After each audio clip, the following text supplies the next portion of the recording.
Hello aspirants, welcome to simply and UPSC channel. आज के दिन में इंडियन एक्सप्रेस के अखबार में इंडिपेंडेंस डे पे ज्यादा कवरेज है।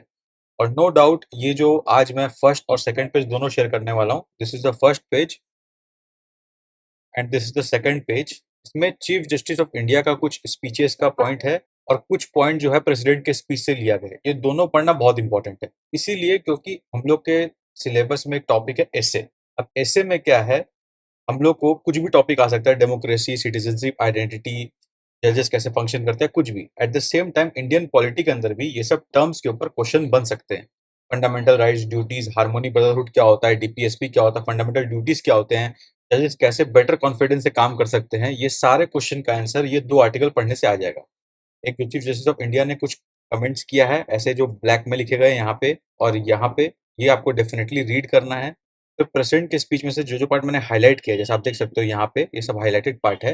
एंड दिस ये आप रीड कीजिए और इस पर थिंक कीजिए, थोड़ा देर 2-5 मिनट दीजिए इन शब्दों को समझने के लिए। तब जाके आपका एग्जाम रेडी होंगे इस चीज को यूज करने के लिए। आप चाहो तो स्किप भी कर सकते हो, बट आइडिया ये है, ये करने से आपका एग्जाम सिंपल हो जाएगा। उसके अलावा अपडेट की तरह न्यूज के पॉइंट ऑफ व्यू से देखिए, लैंडस्लाइड्स और क्लाउड बस्ट के बारे में बात किया गया है। ज्योग्राफी के सिलेबस में लैंडस्लाइड्स और क्लाउड बस्ट ये अपने आप में एक फेनोमेना है। ये जियोमॉर्फोलॉजिकल फेनोमेनन है, ये प्रेसिपिटेशन टाइप का फेनोमेनन है। इनके बारे में आपको अवेयरनेस होना चाहिए। इनके ऊपर प्रीलिम्स में स्टेटमेंट बन सकता है और मेंस के अंदर भी, जनरल डिजास्टर मैनेजमेंट के अंदर स्पेशली इनके ऊपर क्वेश्चन बन सकता है 10 मार्क का। अब जो रिटेल इन्फ्लेशन है इंडिया में, जुलाई मंथ में 7.44% चला गया। इंडिया का टारगेट क्या है कि हम लोग 2 से लेके 6% के बीच में रखेंगे इन्फ्लेशन, पर 7% के बार पिछले एक साल में तीसरी बार गया है और ये पिछले 15 महीने का हाईएस्ट वैल्यू है। तो ये इंडिकेशन है कि इंडिया में कॉस्ट ऑफ लिविंग थोड़ा एक्सपेंसिव हो रहा है, रिटेल इन्फ्लेशन बढ़ रहा है। किस लिए हो रहा है ये? क्योंकि वेजिटेबल्स, सीरियल्स, पल्सेस, स्पाइसेस और मिल्क एंड अदर प्रोडक्ट्स का दाम बढ़ गया है। ये डेटा किसके द्वारा मिला है? नेशनल स्टैटिस्टिकल ऑफिस, यही वो संस्था है जो रिटेल इन्फ्लेशन इंडिया का निकालती है। That is CPI. क्योंकि आपको इकोनॉमी के पॉइंट ऑफ व्यू से पता होना चाहिए। Now we come to the next page 8। इसमें देखिए 2-4 टर्म है जो गवर्नेंस की तरह रेलिवेंट बन सकता है। एक नागा ट्राइबल बॉडी जो है, उसका नाम है यूनाइटेड नागा काउंसिल। एक पावरफुल नागा बॉडी है जो मणिपुर में है। उसने अपने 8 एमएलए को पुल अप किया, समझाया बेटा देखो ऐसे नहीं चलेगा। 40 डेलीगेशन है जो कि न्यू दिल्ली गए थे मणिपुर इशू को रिप्रेजेंट करने के लिए। पॉलिटिकल न्यूज है, not very much relevant, but Naga tribal body, ऐसे नागालैंड में भी बिगड़ नागालिंग, एक नागालिंग का डिमांड है, एक रीजनलिज्म कॉन्सेप्ट है। तो उस कंटेक्स्ट में ऐसे नागा ट्राइबल बॉडीज, इनके बारे में हल्का रेफरेंस देना जरूरी है कि कितना इनका इन्फ्लुएंस है। मणिपुर में भी इनका इन्फ्लुएंस है। इंटरनल सिक्योरिटी के पॉइंट ऑफ व्यू से जनरल स्टडी 3 के अंदर एक पॉइंट बन सकता है। नॉट वेरी रिलेवेंट, बहुत ज्यादा इंपॉर्टेंट नहीं है, बट हाँ कुछ हद तक आप जानकारी रख सकते हो। सबसे इंपॉर्टेंट आर्टिकल इस पेज में जो है वो है इसरो के ऊपर। आपको पता होगा आदित्य L1 हम लोग का एक स्पेस मिशन है जो लैंग्रेजे पॉइंट 1 पे, L1 पे हम लोग एक प्रोब रखेंगे, एक ऑब्जर्वेटरी रखेंगे जो सन को ऑब्जर्व करेगा थ्रू आउट द ईयर। ऐसा हम लोग क्यों कर रहे हैं? क्योंकि ग्राउंड से भी हम लोग ऑब्जर्व कर पाते हैं, पर ग्राउंड पे कई बार वेदर कंडीशंस की वजह से हम लोग बेटर ऑब्जर्व सन को नहीं कर पाते। प्लस प्लस जो एक्लिप्स होते हैं, एक्लिप्स में भी बेटर विजन नहीं मिल पाता हमें सन का। अब L1 पे प्लेस करने के बाद अर्थ और सन के बीच में जो भी ऑब्स्ट्रक्शन है वो हट जाता है इन अ वे। और through out the year, through out the day, 24/7 हम लोग सन को ऑब्जर्व कर सकते हैं। इससे हम लोग solar corona, solar emission, solar winds, फ्लेयर्स, coronal mass injections, ये सब चीज को स्टडी करना चाहते हैं। एस्ट्रोसैट जो इंडिया का फर्स्ट ऑब्जर्वेटरी मिशन था, उसके बाद ये सेकंड मिशन है जो इस तरह का ऑब्जर्वेटरी एस्ट्रोनॉमी मिशन इंडिया का कंप्लीट करेगा। यहाँ पे सन इन्वॉल्व है, पहले सन इन्वॉल्व नहीं था, पहले एस्ट्रोसैट, एस्ट्रोनॉमी इन जनरल लोग स्टडी करना चाहते थे।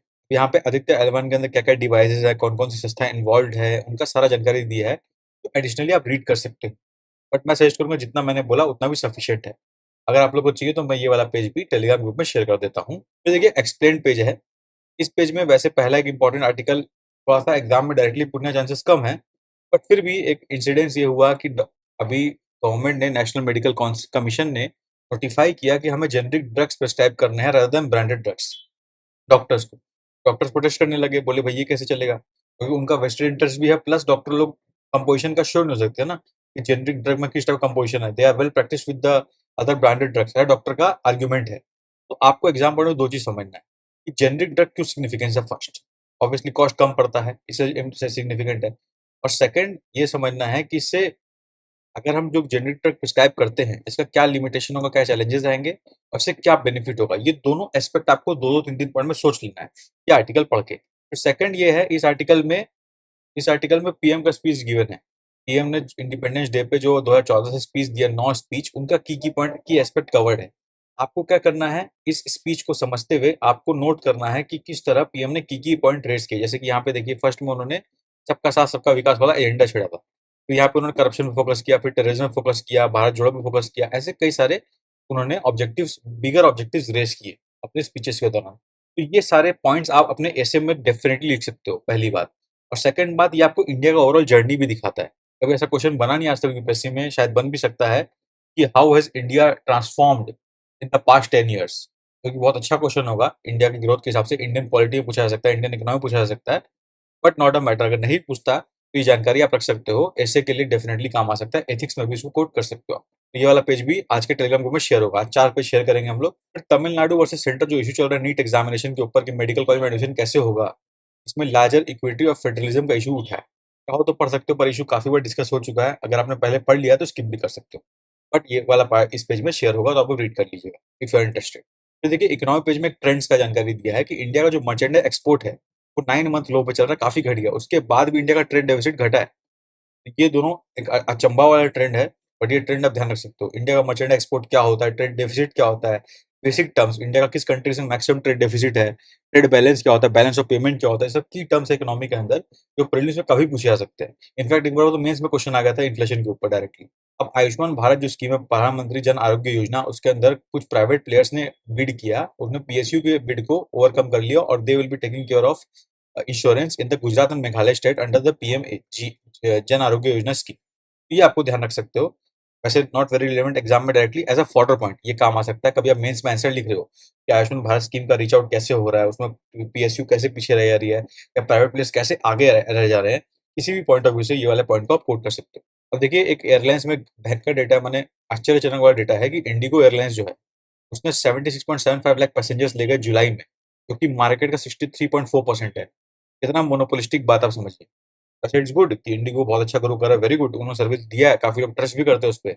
पर अगर इसी रेट से बढ़ता रहा तो अदर एयरलाइंस इंडिया में काफ़ी ज़्यादा स्ट्रगल करने वाले हैं, इंडिगो मोनोपोलिस्टिक बन सकता है। इट्स सिंपल सा बात, with more power comes more responsibility. We don't know how IndiGo will take it forward, but ये आपके डेटा काम आ सकता है, स्पेशली इन एथिक्स। या फिर हम लोग अभी इकोनॉमिक मोनोपोलिस्टिक का बात करते हैं, you can coat this data if you don't remember anything. इससे अच्छा एग्जांपल भी आपको मिल सकता है। तो यही था आज के न्यूज़पेपर में एग्जाम के point of view relevant. I hope आपको ये रीडिंग अच्छा लगा हो। If you like this initiative then channel को लाइक करें, सब्सक्राइब करें। तब तक के लिए best wishes for the examination.